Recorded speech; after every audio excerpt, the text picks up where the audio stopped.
Nagpakawala ng mahabang buntong hininga si Tristan nang sa wakas, makalabas na siya sa banyo. Tulad ng dalaga, hindi niya rin inaasahan na nangyari. Di man lang niya narinig ang pinto ng bumukas. Nang umarap siya kanina at nakita ang dalaga, bigla siya nakaramdam ng hiya dito. Bakit nga ba hindi niya naisip na isara ang pinto?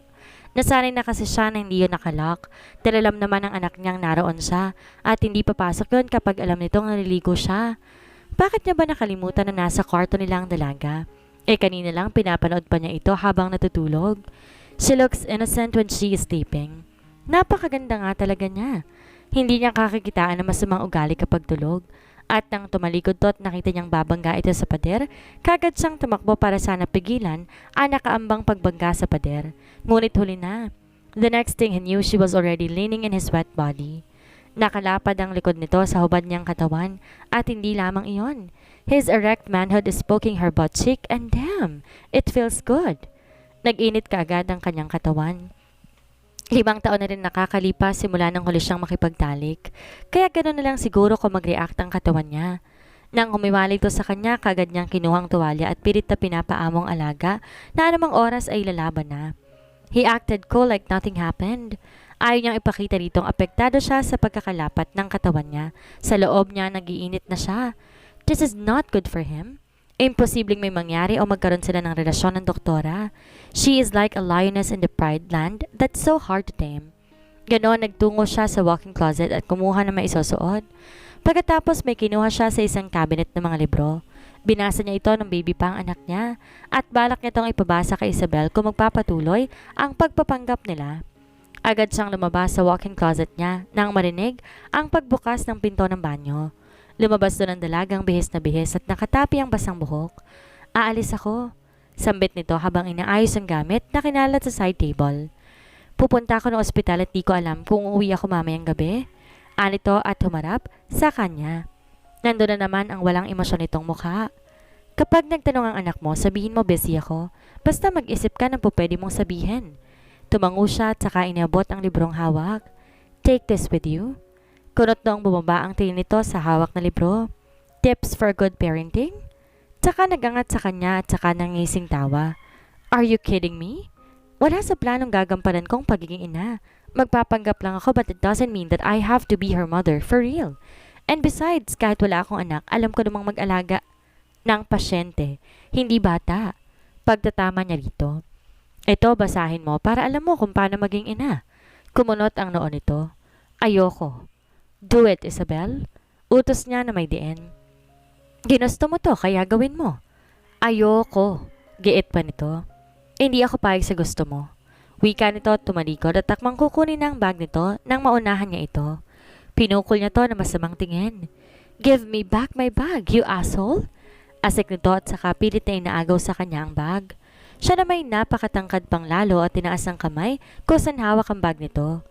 Hindi ko sa'yo ibibigay ito hanggat hindi ka pumapayag sa gusto ko. Patuloy ang pag-aagawa nila ng bag ng dalaga. Takbo dito, takbo doon ang kanilang ginawa. Walang gustong sumuko at magpatalo. Di sila huminto hanggat walang napapagod. Lihim na lamang siyang natawa sa itsura ng dalaga. She was clenching her jaw and her eyes were shooting daggers at him. At kung nakamamatay lang ang tingin, tiyak na kanina pa nga siya patay. Pero hindi siya nagpa-apekto rito. Di niya ibibigay ang bag nito hanggat hindi niya napapapayag ang dalaga. Hindi niya to titigilan hanggat hindi itong unang sumusuko. Di ba may trabaho ka pa? Nakangising tanong niya rito. I wonder. Ano kaya ang masasabi ng mga pasyente mo kapag ang doktora nila late nang pumasok? Give me back my bag or else? Tumayo to ng tuwid. Maging ang dalagay nakangisi na ngunit naroon pa rin ang matalim nitong tingin. Pagsisisihan mong ginalit mo ko. Try me, Isabel. Paghahamon niya rito. Ang ngisi sa labi nito ay nawala. Don't call me by my name, Mr. Salvador. Seryoso nitong saad. Hindi tayo close. Isabel. Pag-uulit niya sa pangalan nito para inisin. Pero mukhang pinagsisihan talaga niya na ginalit niyang dalaga. Bigla itong sumugod sa kanya. Mabilis siyang sinipa sa dibdib dahilan para mapahiga siya sa kama. What the? Naiwan sa hangin ang dapat sana'y sasabihin at halos mapugtong hininga niya nang bigla siya nitong kumababawan. Ang kaninang walang emosyon nitong mga mata naging mapangakit. Ang ulo ng dalaga dahan-dahang lumapit sa kanya at hindi nito inaalis sa nakakaakit na tingin. habang isang kamay nito'y kumakapang sa kanyang kamay at nagdadala ng kakaibang kuryente sa kanyang katawan. Kakaibang kabog ng dibdib ang naramdaman niya nang tumama ang matangos itong ilong sa matangos din, tumatama rin sa mukha niya. Naparunok pa siya ng konti na lamang ay maglalapat ng kanilang mga labi. Akala niya hahalikan siya nito kaya't napapikit siya. Lihim siyang napamura nang muling mag-init ang katawan niya at nabuhay ang pagkalalaki niya. She chuckled. Gotcha! Kasabay noon ang pag-agaw nito sa bag sa kamay niya at umalis sa pagkakadagan sa kanya. Siya na may naiwang nakahiga at napapakurap ang mata. What just happened? Bulong niya sa isip. She asked. Men's weakness, seduction. Sambit nito at naglakad papalabas ng pinto. Na makaalis ito ay dahan-dahan siyang bumangon at tumingin sa pintong nilabasan nito. Do you want to play games with me? Fine, let's play. Aniya at saka ngumisi. Kapag may naghanap sa akin, sabihin mo masama ang pakiramdam ko. Sabi niya sa sekretarya pagpasok niya sa loob ng opisina.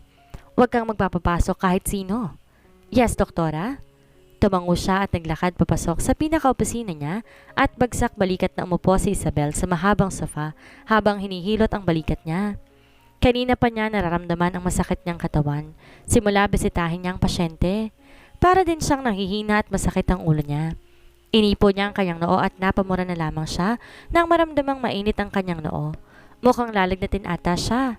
Nagpakawala siya ng marahas na buntong hininga, tsaka humiga sa mahabang sofa at pinikit ang kanyang mga mata.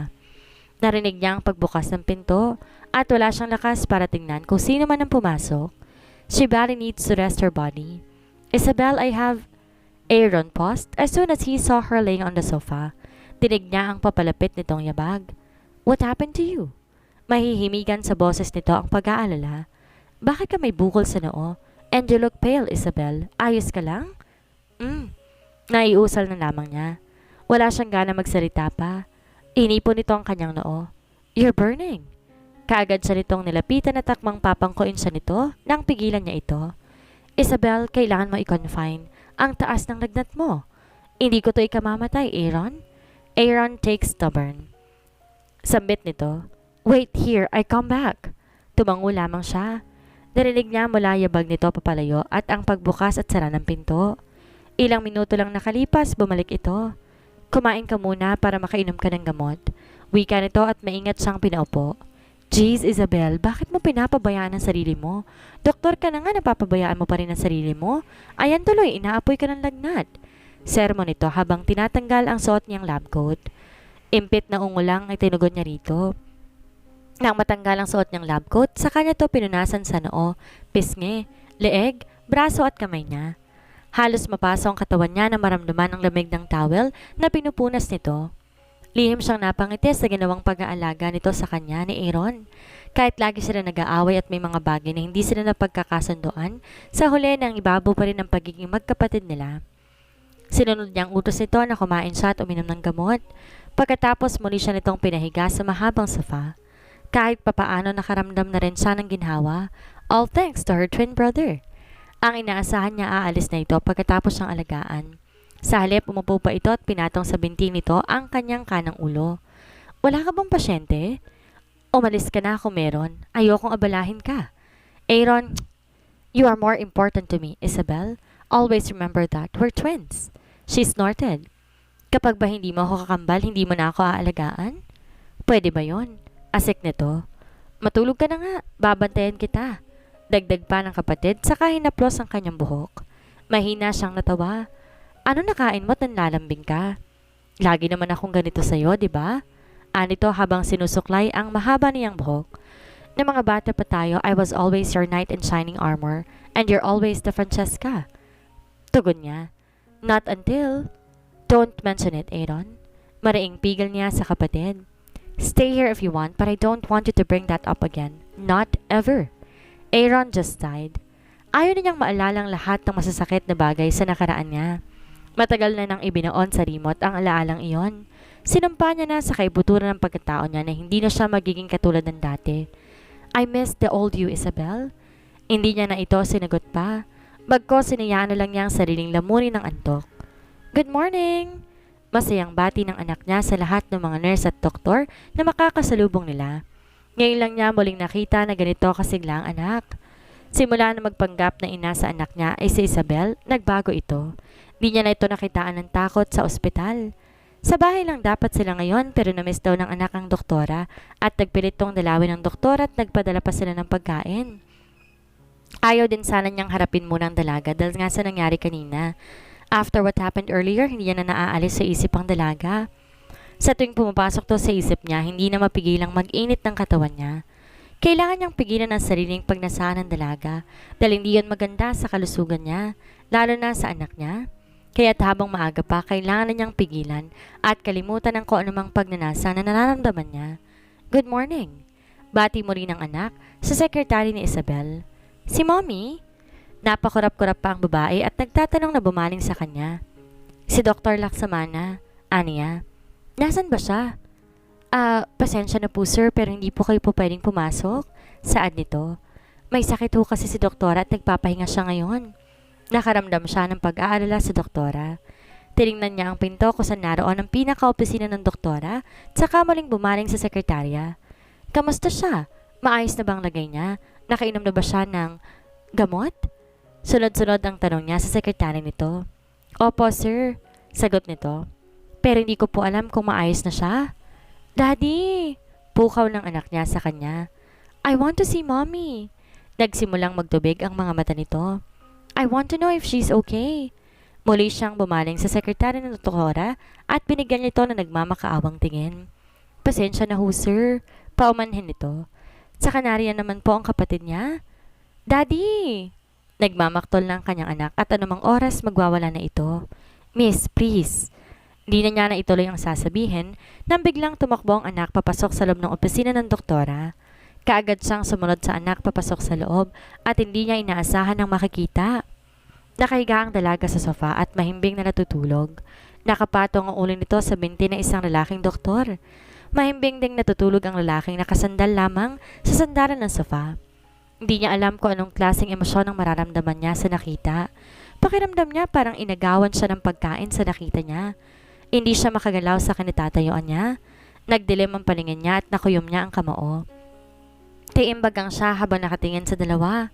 Kung wala lang sakit si Isabel ngayon at kung hindi lang niya kasamang anak, kanina pa niya nasuntok ang lalaki. What the? Natigilan siya sa sarili niyang naiisip. Kung ano-anong bagay nang pumapasok sa isipan niya. Mommy? May pag-aalinlangan tawag ng anak niya sa doktora. Gumalaw sa pagkakaupo ang lalaki at iminulat ang mga mata. Marahil narinig nito ang pagtawag ng doktora. Tulad ni Isabel, wala ring emosyong mababasa sa mukha nito. Sino kayo? Malamig na tanong ng lalaki. Kaagad nagtago sa likuran niya ang anak, pero ang mukha nito'y nakasilip pa rin sa dalawa. We are one of her patients. Malamig ding sagot niya rito. Habang pinakatitigan niyang lalaki, hindi niya maiwasang mapansin ang pagkakahawig nito sa doktora. Kung babae ito'y masasabi niyang magkapatid ang dalawa. He has the same expression like Isabel. Sino ka po? Inosenteng tanong bigla ng kanyang anak. Bakit mo po katabi ang mommy ko? Francesca, awat niya sa anak. Tumaas ang kilay ng lalaki at pakurap-kurap na bumaling pa pabalik sa kanya. Ani mo'y inaalam kung nagkakamali bang bata. Sinong mommy mo? Tanong nito sa bata. Mariin niyang naipikit ang kanyang mga mata. Tinuro ng anak ang doktora dahilan para babaan nito ng tingin. Po ang mommy ko. Ikaw, sino ka po? I'm her twin brother. Sagot ng lalaki na kinawang ng kanyang bibig at kinamilog ng kanyang mga mata. Ang kaninang kuyom niyang kamao na ibuka na niya. Ang selos na nararamdaman naglaho na. He is her brother all along. And damn, he got jealous on her brother. Mabuti na lang napigilan pa niya ang kanyang sarili. Di ko naman alam na nag-ampun na rin pala ng pasyente ang kapatid ko. Anito? Magkapatid nga ang dalawa. Parehong malamig at parehong walang pasintabi ang mga bibig. Hindi ba nito inisip na may bata siyang kasama na nakakaintindi sa mga sinabi nito? Can we take her home? Mahinahong wika ng anak. She's sick and she needs to rest. Napatangang tumango na lang ang lalaki at saka maingat na inangat ang ulo ng dalaga para makatayo ito. Inayos pa muna nito ang nagusot na pantalon tsaka humarap sa kanila. Saan niyo siya iuuwi? Tanong nito. Sa bahay po namin. Doon na po siya nakatira ngayon. Tumango ang binata at saka maingat na inangat ang ulo ng dalaga para hindi magising saka ito tumayo at humarap sa kanila. It is best if you let her rest here for a while. Mamaya nyo na siya kunin kung gising na siya at medyo malakas na. Tumango na lamang siya rito. Babalik ako para tignan siya. Aasikasuhin ko na lang iba ko pa mga pasyente. Bilin nito. She has a very stubborn personality, so please kapag nagising siya at nagpumilit na magtrabaho, pigilan mo. Yes, I will. Tumango na lang to at saka naglakad papalabas. Sila naman ng anak na iwan kasama na may sakit na doktora. Bumaling siya sa doktora. Magkapatid nga kayo, magkaugali pa. He whispered. Both of you don't know how to be grateful. Ni thank you hindi mo lang ginawa ng kapatid mo. Pasalamat ka, hindi kanya pinag-isipan na masama. Gulat siya nang bigla itong magsalita, tsaka dahang-dahang iminulat ang mga mata at bumangon. Kagad lumapit ang anak niya sa doktora at masuyo nitong hinaplos ang pisngi ng dalaga. Mommy, do you feel better now? I'm fine now. Wika nito at saka dahan-dahang tumayo. What are you doing here? Di ba dapat nasa bahay ka lang? Tanong ng dalaga sa anak. Halata sa boses nito ang pananamlay. Kaagad niyang nilapitan ng dalaga na makita niya, pupulutin ito ang lab coat na nakapatong sa pang-isahang sofa. Sabi ng kapatid mo, kaya ko. Pigil nito sa kanya. Pagod lang siguro ako. Tama ngang sinabi ng kapatid nito, she is very stubborn indeed. Bumaling siya sa anak katabi ng doktora. Francesca, can you play for a while? Daddy and doktora are gonna talk? Utos niya sa anak na kaagad naman itong sinunod. Na makita niyang nagtungong anak kung saan naroon ang chessboard, sa kanya sinamaan ang tingin ng dalaga. No, stay and rest. Utos niya ng may diin. Binilin ka sa akin ng kapatid mo. Babalikin dito at tiyak magagalit kapag nakita kanyang wala dito at nagtatrabaho. She chuckled sarcastically. Close kayo? Hindi. Yun naman pala eh. Wika nito at saka sinuot ang lab coat. Hindi yan magagalit sa'yo dahil hindi naman kayo close. Wala yung pakialam kung di mo susundin ang gusto niya. Okay. Tatango-tango niyang sambit. I will love you have it your way in one condition. Tinaasan siya nito ng isang kilay. Pati ba naman desisyon ko? Kailangan may kondisyon din? Kaninang umaga yung libro. Ngayon naman ito? Natawa pa ito. Baka naman hindi lang pagiging ina ang gampanan ko niyan. Baka pati rin ang pagiging asawa mo.